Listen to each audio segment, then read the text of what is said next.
आदाब, नमस्कार। मैं नाजिश रजा और वन टीवी में आपका स्वागत है। और सबसे पहले नजर डालते हैं आज की सुर्खियों पर। सरकार ने जारी किए जातीय जनगणना के आंकड़े। 2,43,44,000 परिवार। वहीं बिहार में 36% अत्यंत पिछड़ा वर्ग, 27% पिछड़ा वर्ग सरकार।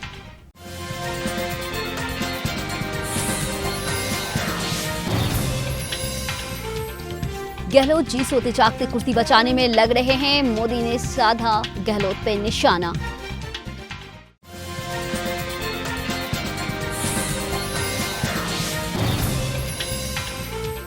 माधुरी दीक्षित बीजेपी लोकसभा सीट से चुनावी मैदान में उतर सकती है, आशंका जताई जा रही है।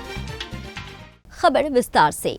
प्रधानमंत्री मोदी आज राजस्थान और मध्य प्रदेश के दौरे पर है। पीएम मोदी ने राजस्थान को 7,000 करोड़ रुपए की सौगात देने वाली है और मध्य प्रदेश में पीएम मोदी 19,260 करोड़ रुपए के प्रोजेक्ट का उद्घाटन करेंगे। जहां राजस्थान में पीएम मोदी चित्तौड़गढ़ से जनसभा को संबोधित किए, वहीं मध्य प्रदेश में वह ग्वालियर में लोगों को संबोधित किए। भाजपा सरकार ने ही बेटियों के लिए सैनिक स्कूलों के, सेना के अग्रिम मोर्चे में तैनाती के दरवाजे खोल दिए हैं।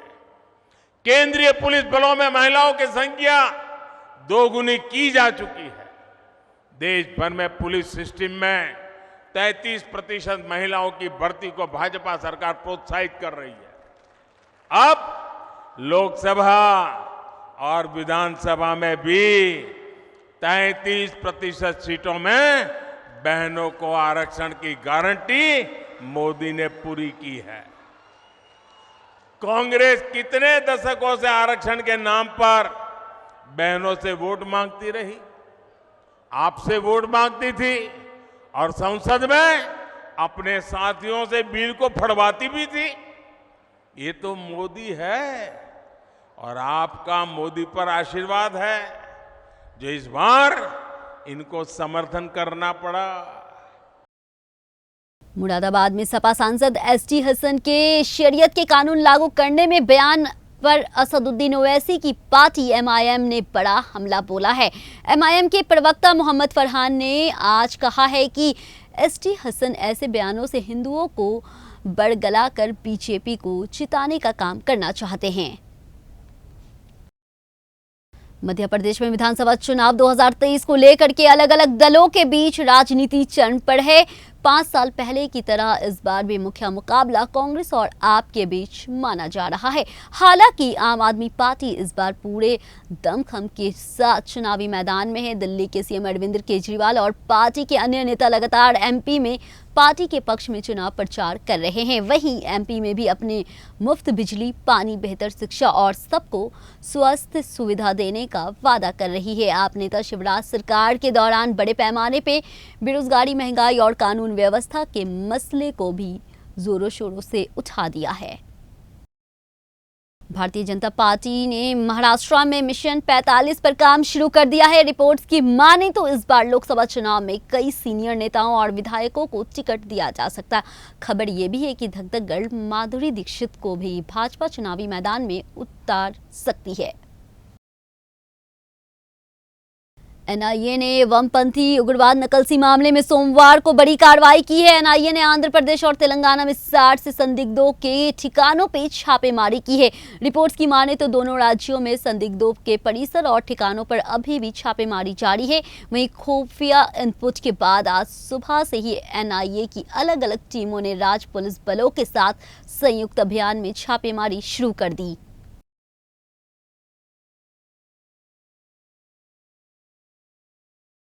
अमेरिकी दौरान के दौरान भारत में विदेश मंत्री एस जयशंकर ने मोदी सरकार में भारत और अमेरिकी के संबंधों को एक अलग स्तर पर ले जाने की बात कही थी। उन्होंने कहा था कि दोनों देशों के रिश्ते चंद्रयान की तरह चांद पे या उससे भी ऊपर पहुंचेगा। एस जयशंकर के सोच का अमेरिका मुरीद हो गया है।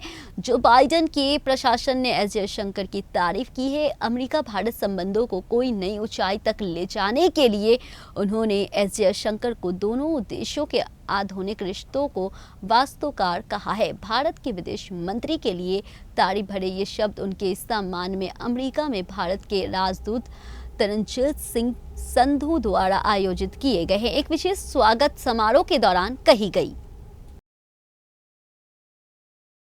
India and the United States used to deal with each other. Today they work with each other. Today, in every way, this relationship has exceeded expectations, which is why today we don't even try to define it. We actually keep raising the bars. We keep finding new domains. You know, the more we do with each other, the more we find we are able to explore together, to achieve together. India and United States have a strong, trusting relationship. It's not only good for the people of India, it's not only good for the people of the United States, it's good for world peace. You literally could be the people to choose the next president of the United States. But we are common friends, and we're going to continue to exchange technologies and economies and even military operations that will benefit us for generation after generation after generation. The U.S.-India relationship is built on shared ideas and, yes, shared values. Delhi के किशनगढ़ थाने में तैनात एक महिला constable ने कथित तौर पे suicide कर लिया है। कांस्टेबल ने मरहौली इलाके के घर में फांसी के फंदे से लटक कर सुसाइड किया है। महिला कांस्टेबल नॉर्थ ईस्ट मिजोरम की रहने वाली थी। महिला कांस्टेबल का नाम लालथन माविल है, जो 26 साल की थी। पुलिस आत्महत्या की वजह की आगे की जांच कर रही है। कुछ लोग बढ़ती महंगाई के बीच तेल बचाने के लिए कुछ खेल नहीं करते हैं और कुछ लोग पेट्रोल या डीजल का खर्चा निकालने के लिए कार पोलिंग का तरीका अपनाते हैं। जी हाँ, लेकिन अब कर्नाटक की राजधानी बेंगलुरु में ऐसा कुछ नहीं चलेगा। यहाँ पर कार पोलिंग को बैन कर दिया गया है। अगर कोई इस तरीके को अपनाता है तो उसको 10,000 रुपये जुर्माना देना होगा। यह आदेश बेंगलुरु परिवहन विभाग की ओर से जारी किए गए हैं। वहीं टैक्सी ड्राइवरों की ओर से इस बाबत शिकायतें दी जा रही थी। बिहार सरकार ने आज जातीय जनगणना के आंकड़े जारी कर दिए हैं। प्रभारी मुख्य सचिव विवेक कुमार सिंह इसे लेकर एक किताब जारी किए हैं। उन्होंने कहा है कि बिहार में 2,83,44,160 परिवार है। इसमें पिछड़ा वर्ग की आबादी है।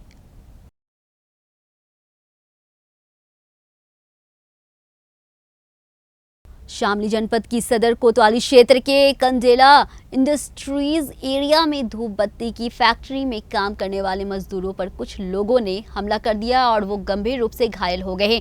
वहीं हमले में करीब आधा दर्जन लोग घायल हुए हैं और अन्य साथियों की मदद से पीड़ितों को सरकारी अस्पताल में भर्ती कराया गया है, जहां से प्रथम उपचार के बाद उन्हें हायर सेंटर रेफर कर दिया गया है। पुलिस पीड़ितों की तहरीर पर मामले की जाँच पड़ताल में जुट गई है।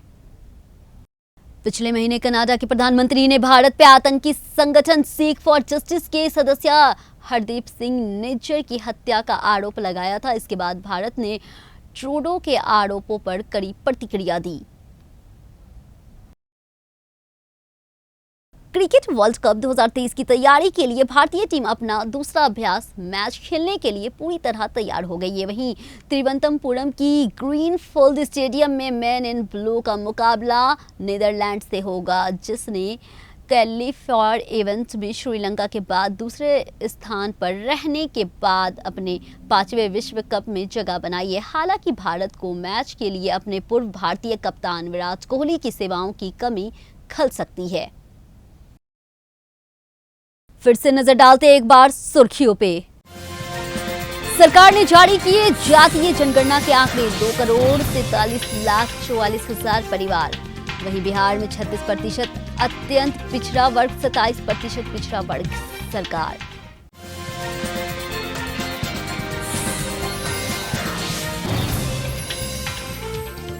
गहलोत जी सोते जागते कुर्सी बचाने में लग रहे हैं। मोदी ने साधा गहलोत पे निशाना।